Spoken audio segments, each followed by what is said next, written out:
liberation. So Jaleesa Harris, who's an instructor at University of Louisiana Monroe, will be focusing on life under slavery and during the Civil War. And then our other scholar, Leigh Hersey, who is a professor at the University of Louisiana Monroe, will be focusing on the early Black suffrage movement. We also, with us today, we have three panelists who will be engaging later on after their presentations. Oh, actually, let me check. Is Mr. Is Mr. Billy Coleman here?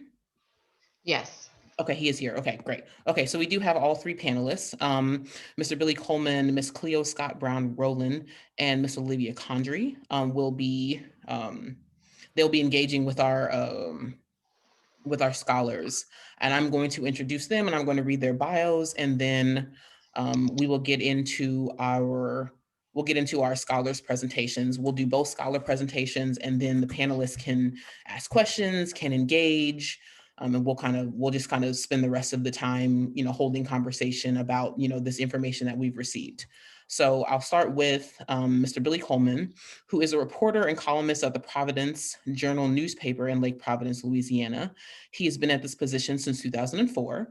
Mr. Coleman was born and raised in Lake Providence and attended the public schools in the town. He is the second of four children. His sister passed away 4 years ago, and her death caused him to become a major advocate for diabetes awareness in the community in which he lives.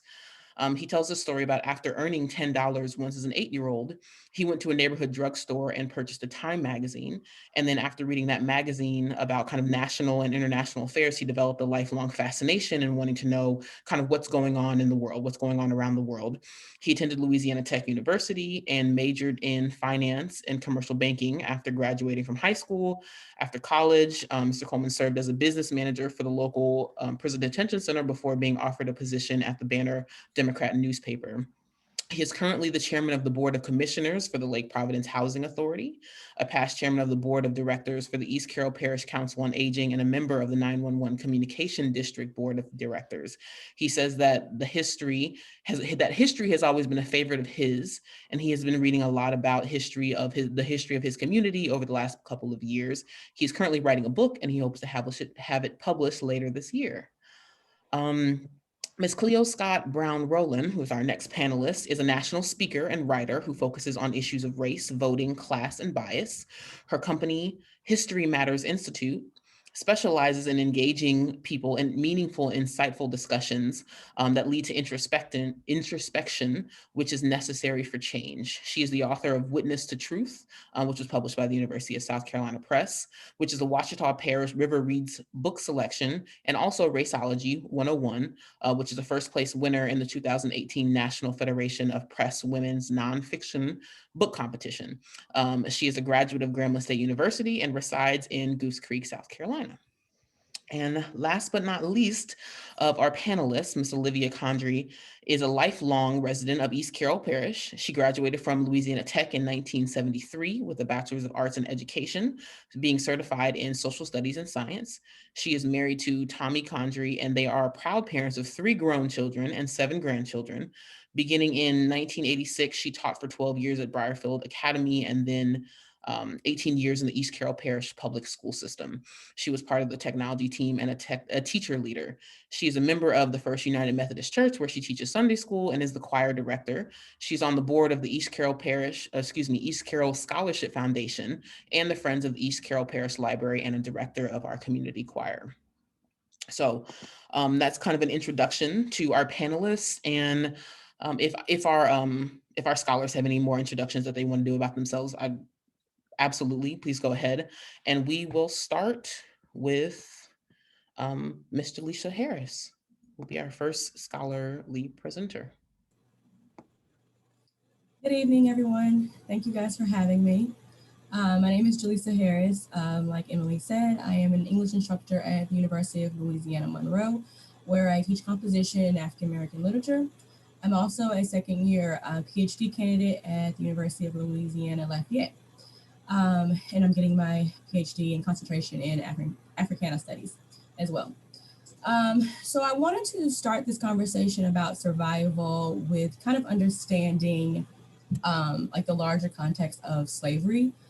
So I don't want to be one of those people where you stare at a shared screen for too long, but I do want you to kind of look at, oh, well, never mind. It's okay. It's not going to share. So it's fine. I do want to give you a couple of numbers to put in context of what we talk about when we talk about enslavement, we talk about slavery, what that number looks like. So arguably enslavement begins in the United States in like 1619. I'm sure many of you may be familiar with New York Times in 1619. But it began in the Americas long before 1619. So, and we have approximately like 12.5 million Africans that are shipped into like the New World, right? The Americas, not just North America, but the Caribbean, South America. And then from that, we have 10.7 million who survived the Middle Passage, the Triangular Trade, all of that. And then the embarking on the way in the embarking to North America, the Caribbeans and South America. And so from that 10.7 million, we have about 300,000 that actually make it to the United States. A little bit more. I don't know the exact number, but about 4% is usually like the number that I have kind of consistently come about. Like 4% of the enslaved Africans were brought to North America. So 4% sounds like not a whole lot, but it actually is a lot. So I want to start with that larger context before we start talking about like what survival looks like. I also want to kind of bring into how we discuss slavery. And so while in school, maybe my first year into my PhD program, my professor introduced me to a community sourced document. It's called, let me make sure I get it correctly. It's called Writing About Slavery, Teaching About Slavery. This might help. And so for the document, it just talked about why the language that we use when we describe enslavement and why that language should be changed. So instead of saying slave, you say enslaved, because just that verbiage changes from like a noun to a verb. So it changes from you identifying a person as a slave as if that is all they were, opposed to something that was put onto them, being enslaved. And that one document has completely changed the way I teach African American literature. It is, no matter what subject I'm teaching, it is the first document I show to my students, because just that language alone re-examines what we're about to tap into, the literature. We started focusing on individual people, and we understand then that we're not talking about slavery as like this monolithic thing, but we're talking about individual people and the effects of this atrocity, right? And the generational effects of it.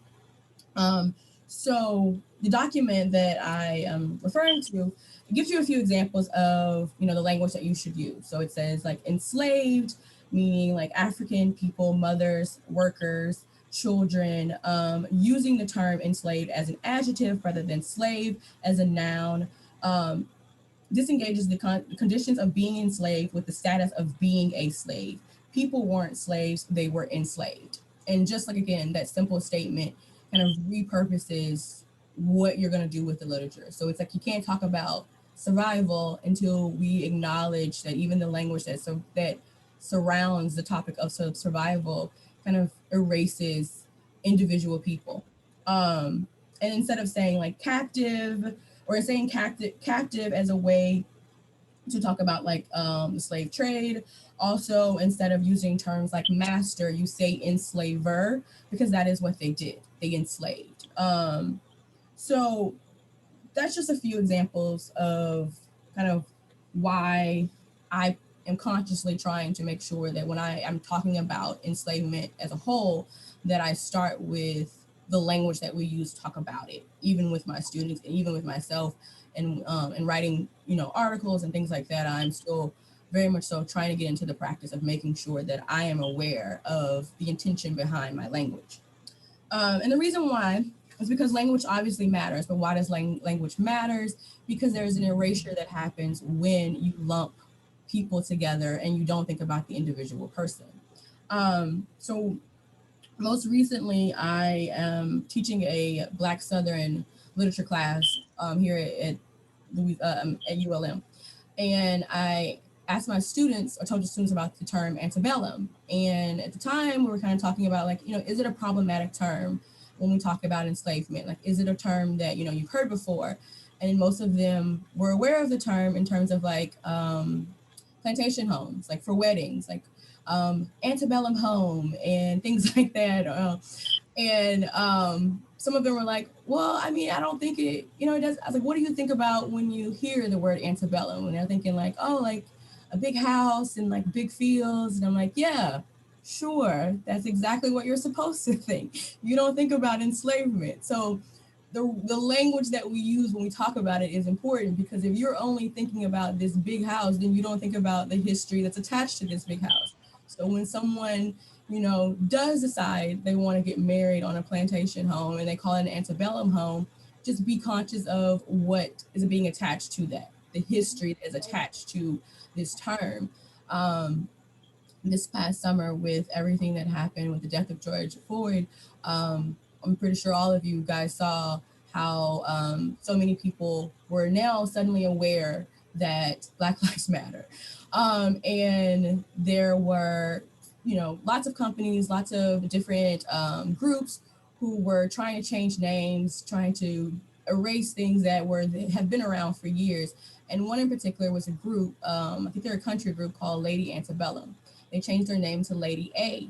And so this was a discussion that I posed for my students as to, like, is it a problematic term? Are we applauding them for their efforts for changing their name? And thankfully, my students were like, no, because they knew that it was antebellum way before then. So let's not give them too much credit. But it still kind of started the conversation about, like, what does this word actually mean? And even when we talk about it, when we talk about post-Civil War, and those terms that are there, what type of erasure is happening? Are we erasing or ignoring the atrocities of enslavement, right? Um, so I don't want to just talk about like the language and all of that. I do want to focus on the survival aspect of it. I do want to talk about the things that we have today that are products, not just the negative, but the products of the people who survived, the enslaved people who survived. And one of my favorite things to discuss is vernacular traditions. I love talking about that with my students because it's the thing that I feel they most attach to, because vernacular tradition is the verbiage that goes beyond like speech. It goes to your mannerisms. It's that connection you have, that collectivity you have, where you share a language with someone who looks like you but maybe didn't grow up like you, or someone who you've never met before, but when you hear a certain song you react the same way, or you hear a joke you react the same way. And it's this idea of collectivity that I'm sure, like, once I make it aware, they realize, oh, this does happen. So this is why I like vernacular tradition, because it is something that was birthed through enslavement, through groups of people, of African people, people of African descent in all these different spaces, having to kind of adapt and communicate with each other, because you were put in positions where you probably didn't share a language with the same person who looked like you. But you had to communicate. Communication was a way of survival. And a way of doing that was adapting new ways to communicate with each other, whether that was through instruments, if that was through just jokes, communication, music. Those are all forms of vernacular tradition, and those are all forms of survival. It's a way of making it through and adapting. And it has grown since then. And so I tell my students, like, what does gospel have in common with hip hop? Those are two things that you don't typically put together, but they all are rooted together. One couldn't happen without the other. It's all connected throughout. Field songs, being a form of call and response, having a leader lead the conversation or lead the song, and then having your audience or your fellow workers, your congregation responding back to you. All of that's a part of survival. Field songs were a way to get through work, but it was also a way of communicating with each other. It was also a way, if someone was going to escape, how they could communicate with each other. Like that whole idea of calling and responding. You see the same dynamic in every form of vernacular tradition, whether it is jazz and blues, you hear it with music, with instruments at that point. Whether it's R&B or it's hip hop, you have the idea of call and response, where it's not just a singular act that's happening, but it is a communicative action. It's a collective action that's happening between the artist and its audience. Same thing in sermons. I let my students listen to parts of Martin Luther King's "I Have a Dream" speech, and then we play a hip hop song and we talk about how like Martin Luther King could have had bars if we just add a little music to his background. He had a flow going. All of that is a part of the survival. It's all a part of adapting and making something great from really hard times. Um, so that's one thing that I wanted to highlight today. The next thing, because I am a literature person and I do have a background, that's mainly what my background is. I want to talk about narratives, just briefly, and then I'll kind of wrap this up. But I like to talk about slave narratives or narratives from formerly enslaved peoples, because I think like from the modern read to the modern reader, we're reading this and we're trying to pick through pieces of the story that's in between there. Because if you're not familiar, the narratives weren't written for other enslaved people because they didn't have access to them. They didn't have the ability to read them. It was a way of telling your story, almost a kind of condensed, palatable version of your life story, so that a white abolitionist, would hopefully read it and, say that this is horrible and say, hey, this is someone's life. We need to do something about it. Um, and so I like to read these narratives with my students, and we kind of pick through what is between the lines. What are we missing? Because we knew they didn't have the ability, or they didn't have the privilege of being able to express themselves completely. So we kind of read through the lines and figure out what was there, what is this person saying, what are we learning from them. um, and so obviously Douglas is probably one of the most well known, but we also read Equiano and Venture Smith and Phyllis Wheatley, um, and Lucy Terry. We reread these different narratives, and especially poems, early works, and we try to kind of decipher what was given to us, but also what's in between there, and this form of survival as well. What story are they trying to tell, or what story did they tell, that we should be happy that they were able to do, because so many didn't have the privilege of doing that. Um, so in conclusion, I just kind of want to wrap up this idea that survival of enslavement is obviously an important discussion, but I think it's also something that we need to kind of realize that a lot of people did not survive. While they physically survived, they did not mentally survive it. Generational things that are still embedded in our country, in individual people of African descent, is still there. So it's survival isn't just because emancipation came, it ended. It is still 2020. People still have to kind of survive these effects that have gone on for generations, of things that you probably don't even understand why this is there or why someone is angry about this. But it's all tied to this history that we don't ever need to erase, and it's history that we need to acknowledge still exists today. So that's it. That's what I got for you. I hope I didn't bore you too much. Um, Okay, that was really good. Thank you. Thank you so much for sharing. I know folks may have questions or comments. We're going to hold those until after um, Dr. Hersey presents. So pass it over to you. Great. Thank you so much, everyone. I'm really honored to be here and join all of you for this presentation. And thank you, Professor Harris, for sharing some great insights on that. I'm Leigh Hersey, and I teach political science and public administration here at ULM. And I am excited to talk to you about one of the things I'm most passionate about, and that is voting. If you have someone that's taken my class, they will tell you how much I talk about voting, and that we have these conversations, and that by the end of class, if you weren't registered to vote, you probably are, because it's such an important piece of our democracy. And okay, Jake, you remember it. but it is such an important piece of our democracy, and it's embarrassing that we as a country have not been able to provide full voting rights for our public and our citizens, and that is such a disservice to what we are as a country and what we could be as a country. I think Frederick Douglass really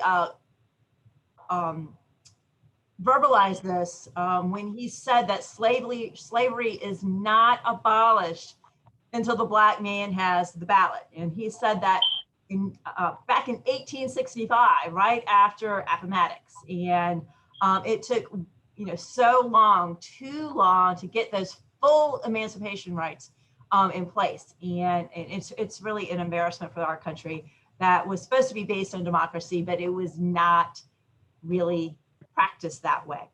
I want to share with you a little bit about why this idea of Black suffrage in particular was interesting to me. And it stemmed from the women's suffrage movement. So when I was studying this back in college, we were studying women's suffrage, we were studying that movement. It was a women in politics class. It all made sense. And there was this little side comment over here that someone made that, if you look back, and last year we had the 20th or the 100th anniversary of the 19th Amendment, it was a white women's movement.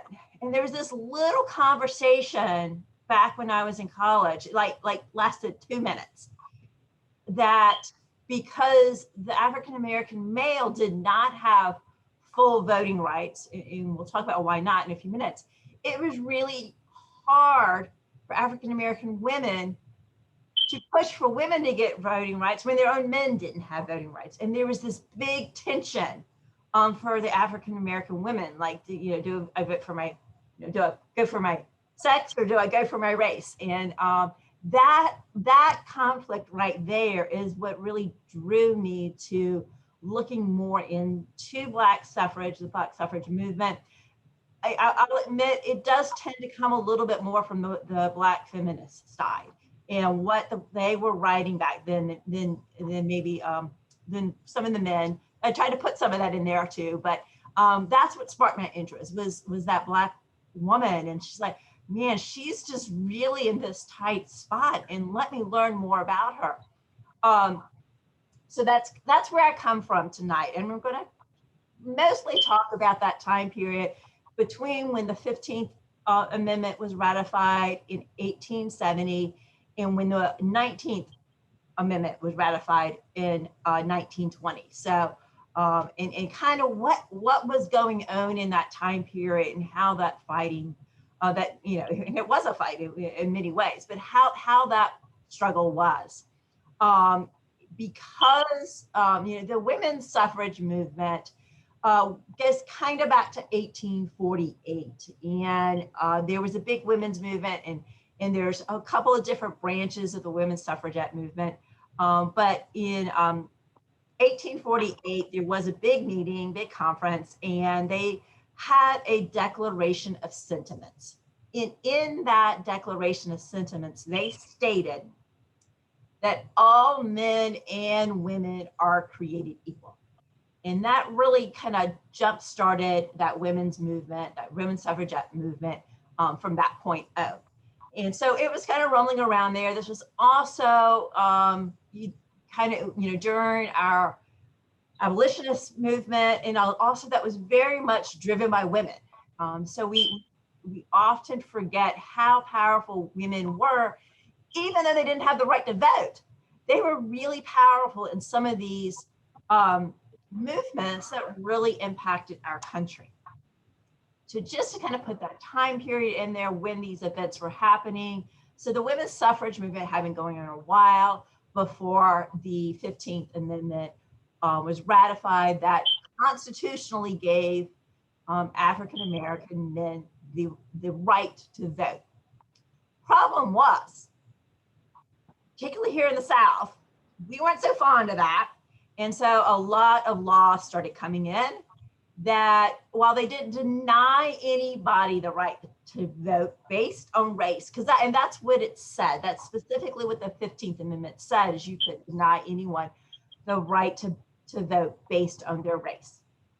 So they put other things in place, and part of that whole group of Jim Crow laws, but they put other things in place that predominantly kept Black men from voting. They put in poll taxes. So you had to pay to vote. You're talking about a population, didn't really, job sources weren't out there because of this messed up economic system we had in the South. So all of a sudden, you had to pay a poll tax. You had to pay to pass a literacy test. Again, this large segment of our population was not provided the opportunity to get an education. So we weren't excluding them because of race. We were excluding them because they can't read. But what that effectually did was eliminate the Black man from being able to vote. Additionally, we had property ownership. Again, very, very few African-American folks particularly in the South, where we saw these disproportionately, the Jim Crow laws in effect, they did not have property, so they could not vote. And so all of these things were put into place. And so it effectually, excluded men from voting in the 18th, even though the 15th Amendment had been ratified. There were continuous movements to do that. We saw a lot of our particular HBCUs and other schools that were focused on educating mostly the Black men still at the time, so that they would be able to pass these literacy tests down. There were even, we've got the big universities that we are very familiar with, but we also have smaller programs that maybe some of the churches or they had different women's organizations, like the National Association of Women of Color or Colored Women, or NACW, National Association of Colored Women. They would hold educational sessions to help educate the Black men, particularly because women didn't have the vote yet, enough so that they could pass the literacy test. So we saw this great movement to help Black men over those humps that had been put in place to keep them from being able to vote. However, that added another level of tension for our African-American women, as they were not necessarily encouraged to pursue these educational achievements at the same rate as the men were. So I've pulled a couple of first-person books, because obviously it was not an experience that I personally had. I was born a couple of years into the 1900s, but I encourage you, Anna Julia Cooper, her work, we had a lot of great African-American journalists at the time. Anna Julia Cooper was one, Ida B. Wells, who you may also be familiar with. They've got some great works in these, and they go into a lot of this. And if you want to kind of get some of that firsthand, I encourage you to kind of look into that work. But there was this, so our African-American women, they were in such a struggle. They weren't sure about joining the white women to get women to vote, but they were also mad at many of the African-American men that were in leadership positions, because they were kind of holding them back from getting an education. They weren't encouraging them in our Black churches to become leaders in the church. They had their own things, and they were really good at it. But that next step of being church leaders, they were kind of held back from that. So the African-American women were also fighting this at the same time.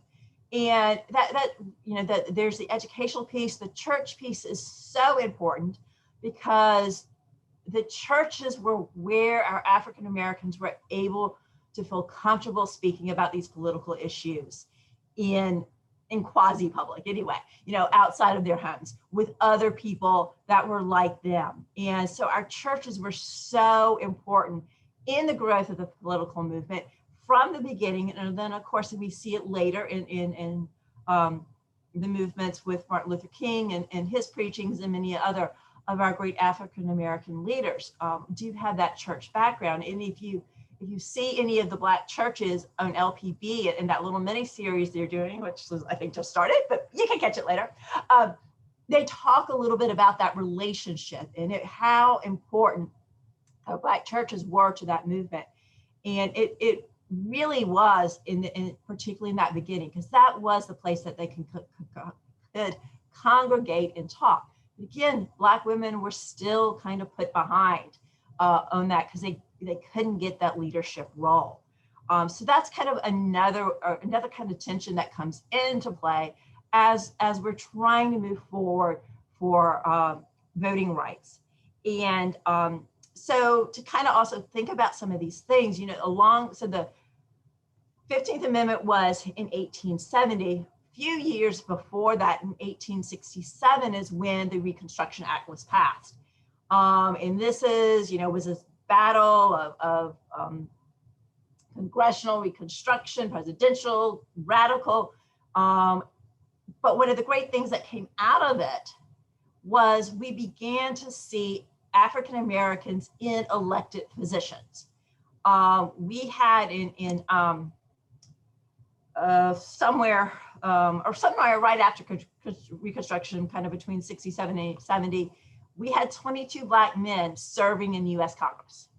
Okay, so we had, and we didn't have as many congressmen back then. So we had a pretty good representation because of Reconstruction. Some of them were appointed more than they were elected, but we had this really nice growth. However, soon after that, our Jim Crow laws increased, state constitutions changed, and voter registration, the ability to vote dropped even more. And so, so we had these things in place, and we had seen a little bit of progress, and it took another 100 years before that next level of progress came around. Another thing that was happening during this time period, and all the way up through the 60s and I don't know, maybe some of last year, but any African American male who was able, registered to vote, legally could pass all those tests that were unnecessarily put in place, there was a lot of intimidation going on. He'd show up into the polls. They would, mostly the Klan, other people that were not happy with this decision of allowing Black men to have power, would show up at the polls. They would intimidate pollsters who came, or they would voters, Black voters that were there. They would follow them home. They would threaten them. Their stories that are the women, they're usually their wives, maybe their mothers, that would go to the polling place with them, even though they couldn't vote, just to kind of keep an eye out, protect their men while they were voting, and kind of escort them back home. So you're like, well, why do I want to go through all that to go vote? That's a little scary. Let me just stay home and protect my life. And so we had really, really bad voter intimidation at the time. And so, if we move forward a little bit, we come back to that, the white women's suffragette movement. There were lots of different tensions that were going on during this. And they were split over whether we should even ratify the 15th Amendment. So some of them, particularly the abolitionists, they said, yes, we should support it. This is an advancement, even if it's not everything. There was another group that didn't support it because it didn't include women.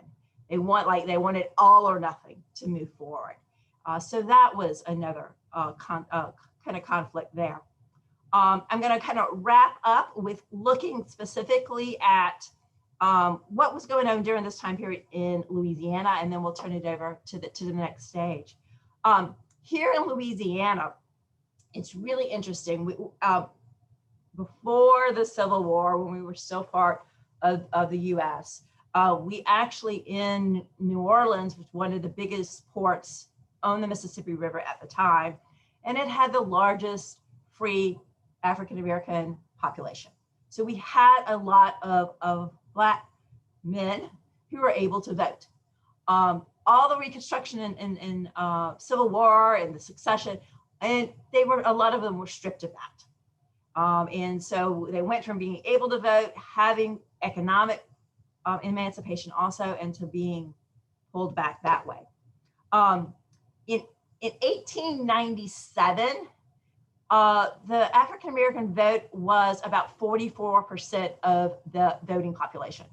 Right now, or in 2019, it was about 32%. So really strong representation back in 1897. In 1898, it was a little, we have a lovely constitutional history here in Louisiana, and it's a total mess. But in 1898, we put in a new state constitution. And with this constitution, put in some of those restrictions. You had to own property, you had to have pay a poll tax, and you had to be literate. And effectually, that dropped the African-American population by 1904 that was registered to vote. It dropped it down to 1,300 people, 1/10 of what it was nearly 7 years ago.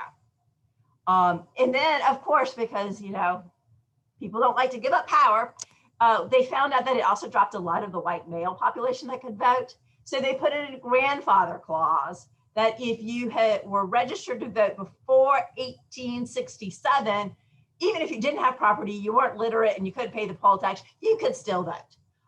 So like it just kind of smacked in the face again that, that this discrimination in voting. And that is what caused so many of the eligible Black voters to fall off the registration rolls in that 17 years. And just kind of estimate about, about 40% dropped off on the white side. So it did get a lot of white voters when they made that constitutional change, which is why they put in the grandfather clause. One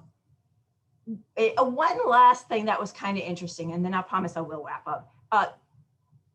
Parades have a rich history in our African-American cultures. And so another part of we had a lot of women's marches to move women's suffrage movement forward.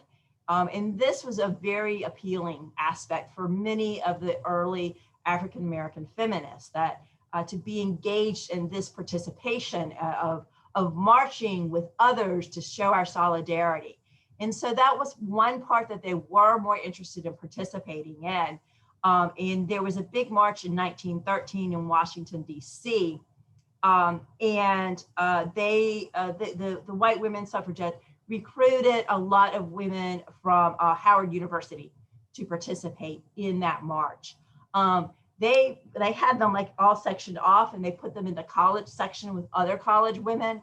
But that was one thing that really seemed to appeal to them. And so, there was a lot of resentment, a lot of people, bystanders and mobs, they spit at them, they assaulted the women that were marching.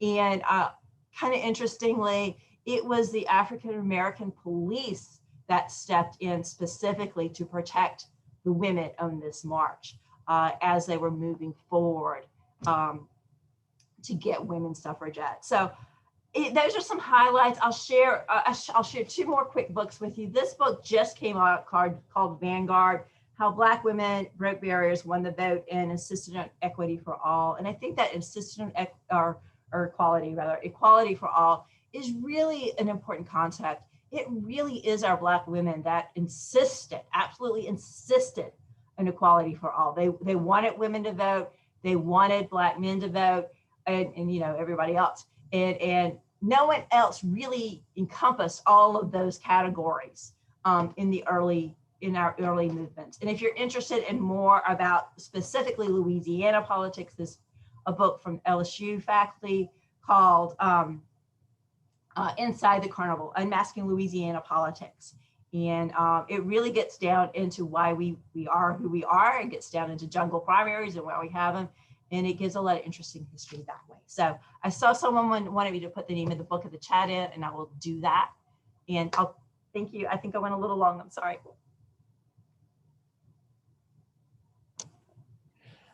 Thank you so much for sharing. And you did fine, timing wise.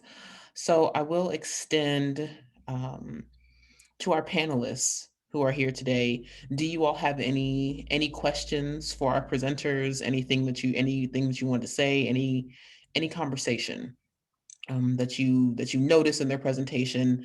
Just anything for our panelists. Go ahead. I was really struck by the verb, changing it from slavery to enslaved, made sense to me. And I had never paid any attention to that. So I thank you. That can help me help my grandchildren understand. And so it's the little things that we sometimes don't pay any attention to. So I thank you. That's a big shift in the understanding. I'd like to point out, I was really, really happy to hear her say that she was teaching the students that way, because I never use the word slave and I never use the word master.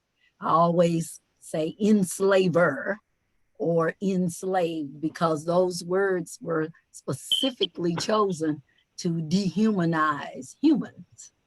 And so I applaud you for raising up another generation that will get it right.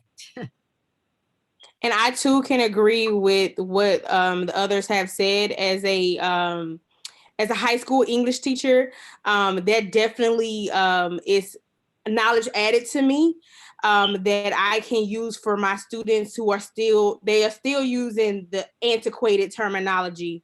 So that I wrote it down in my notes. I was like, oh, I like it. I really like it. So I appreciate that.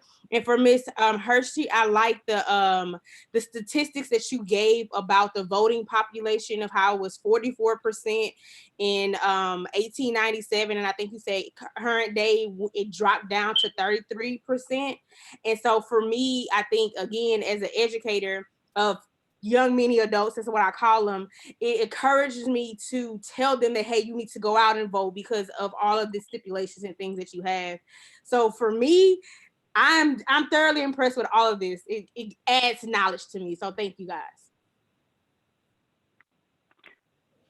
Okay. And I would like to say that I'm really happy and excited about the attention paid to the Black suffrage. That's something that unfortunately in high school, especially, you never really get to that part of Black history, the role that Black women have played in trying to obtain the right to vote. And not just that, but some, women like Frances Harper, Mary Carey, Mary Terrell, trying to get jobs, training, child care, and they were the most, I think, left behind, especially during the Jim Crow era, because as I think one of the instructors said earlier, you had a case where you had the Black man trying to get the right to vote, and the Black woman, while also trying to obtain rights, was not only supported by the system of racism and Jim Crow, but really in many cases were not supported by the Black man, because they were almost sort of competition, to be honest.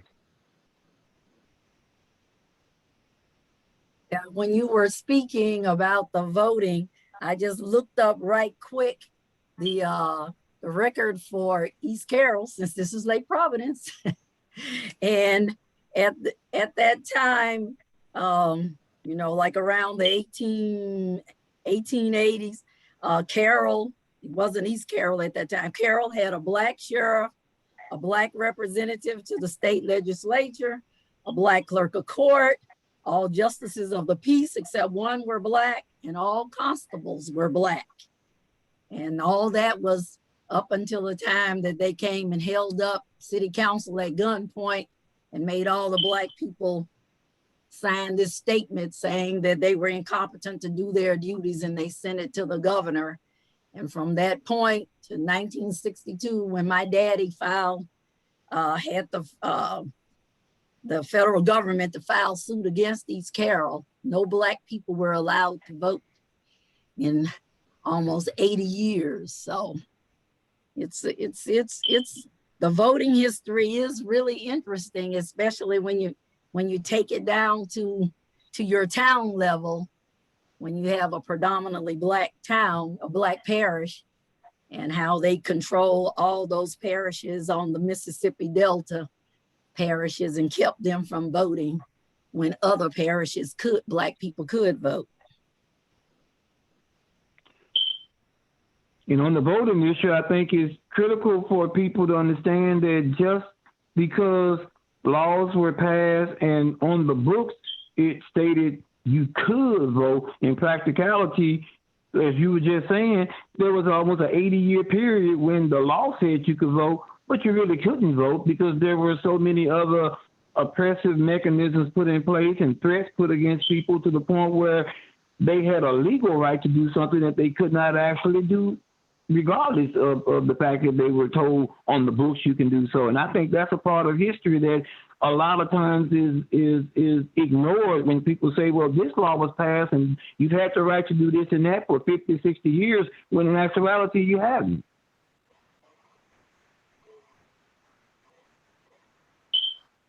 I had a question to Dr. Harris on the use of the slave narratives.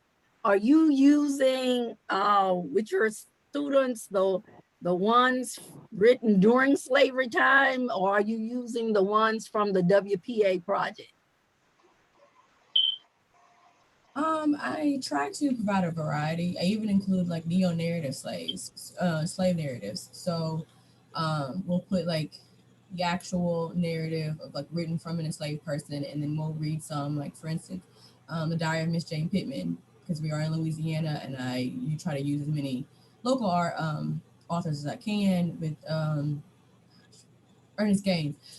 So we look at, and you'll be surprised how many of my students didn't know, like they don't know that Miss Jane Pittman isn't a real person. They don't know that because it's written in the narrative form.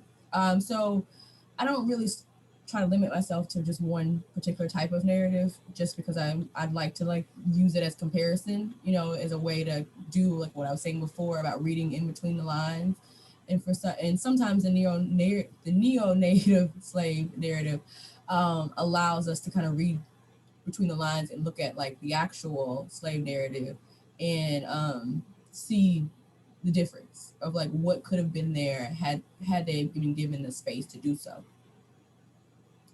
How do your students respond to the narratives, particularly your Caucasian students?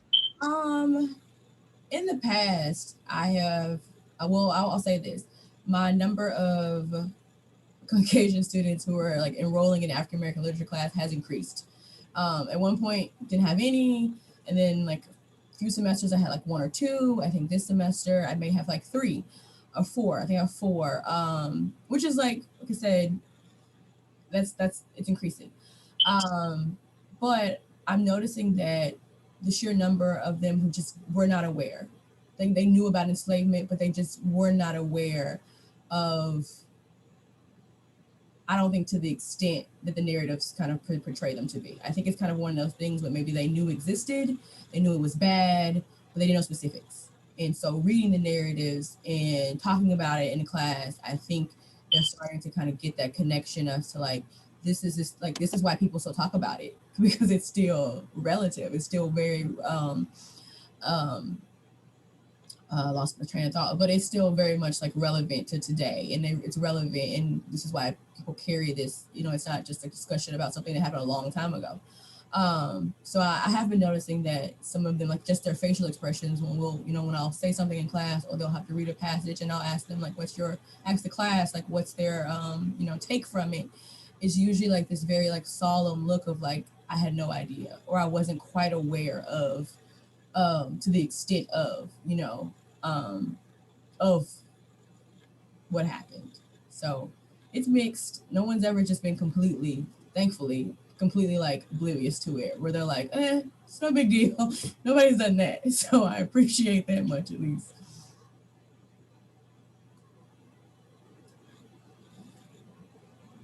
I have a question. How did you all feel about the New York Times 1619 project? I've heard a lot of criticism about it, where it likes to refer to that as a starting point for when this country initially brought the first 20 to 30 slaves aboard ashore in Virginia versus the way we've always looked at 1776 as being a starting point to how we've ended up in this democracy, as we call it. So I'm not just curious that any of you all really, had a chance to develop an opinion about that piece by the New York Times.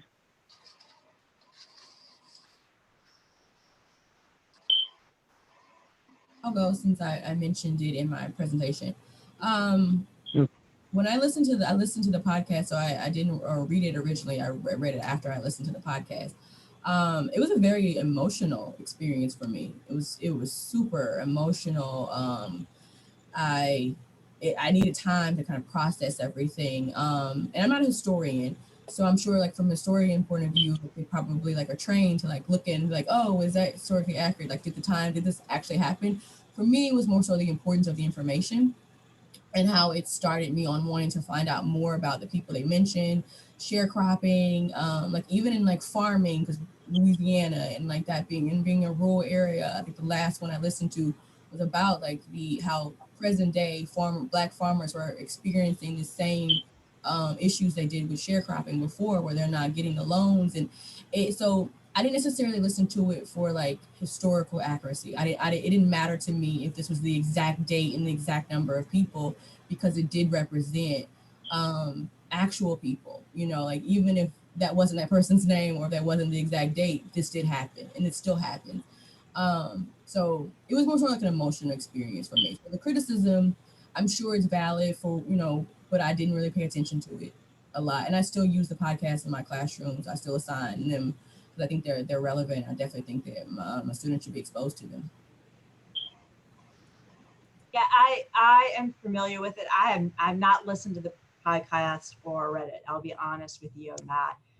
But I am familiar with it. But what I will also say is I am a native Virginian. And so like we really do. We go back. Like 1619 is who we are. And so it's very, very different than here and living here, even though New Orleans itself is really much older than Louisiana as a state. There's this, growing up, I couldn't figure out why pilgrims were associated with Thanksgiving, because Virginia had the first Thanksgiving. And we didn't have pilgrims. And so, but there, a plantation in 1619 was settled, and they gave a Thanksgiving at that time. And as a Virginian, that's how I always thought of Thanksgiving.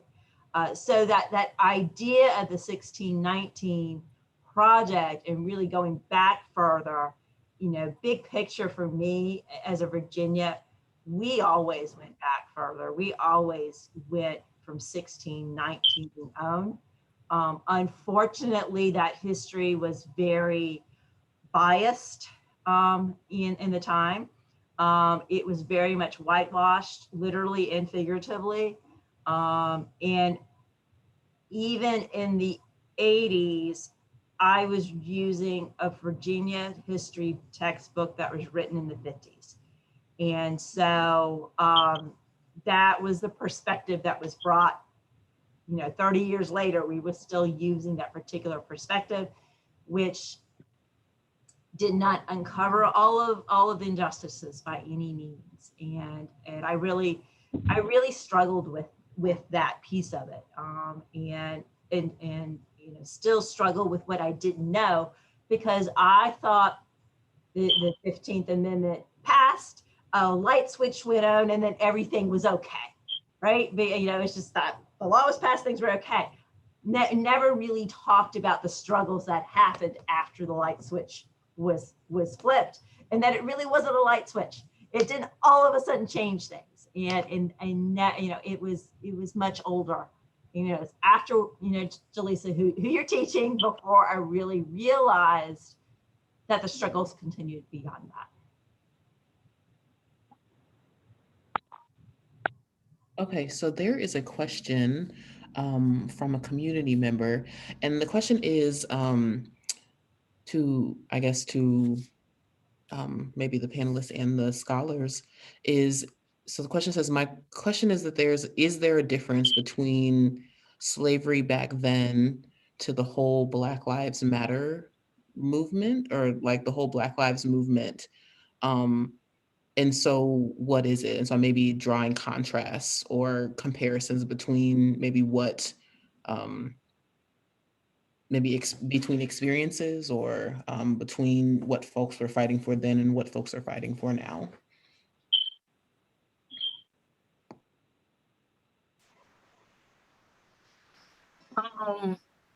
Say the panelists could answer too. Uh, I mean, during slavery time, and people were enslaved and had little access to put forth their positions, or to fight for themselves. So they had to depend on free blacks and abolitionists primarily to fight on their behalf. But it was, I guess, in slavery times, it was more of a church fight. And what I mean by that, the churches, all the different denominations, were constantly in conflict over whether slavery is this great evil or whether slavery is ordained in the Bible. And so by the time the Civil War comes around, every major denomination has split on the issue of slavery. And the church is split, there goes the nation, because the United States was a very religion-based. The governments were run by people in the church, and so it was very much a spiritual fight. And so a lot of Black people who were fighting, all this fighting was primarily through the church. And even after we came out of slavery, if you look at the civil rights movement, that was primarily fought through the church. And so now that the church seems to have less and less influence in the Black community, then it's kind of like, who takes the lead now? The organization, the strategizing, the bringing of people together for a common cause. And I think that is what is happening now. People trying to find their way into having new structures that will address issues of discrimination and the rising voter disenfranchisement. Thank you so much. I hope that answered what he was asking. I hope so too. Thank you so much for answering. We have about 1 minute. And so I thank everybody for coming, and everybody for your participation and for your attention. And thank you, presenters and scholars, for just for presenting us with these information. And, maybe some people learned things, and, or planted some seeds for people to have things to ponder. So thank you all so much. And is there anything else, Miss Chris? Yes, mention about next week. Thank you. Oh, okay. And then next week, we will have more next week. March 9th, it will be the same time, 6:30 to 7:30 p.m. And we will feature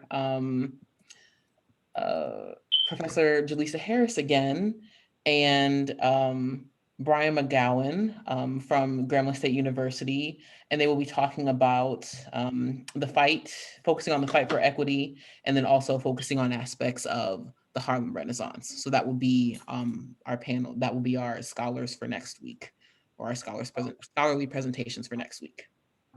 So thank you all so much for coming, and we hope to see you next week at next week's panel, and we hope to, I don't know, I hope you learned something today. I really did. I'm grateful for you all's presentations and for the panelists. It was wonderful. Thank you all so much. Thank you. Thank you. It was really a learning experience for me as well. Thank you. I really enjoyed it. Looking forward to see you all next week. Thank you. Have a good Thank evening. you. I really enjoyed it. Thank you.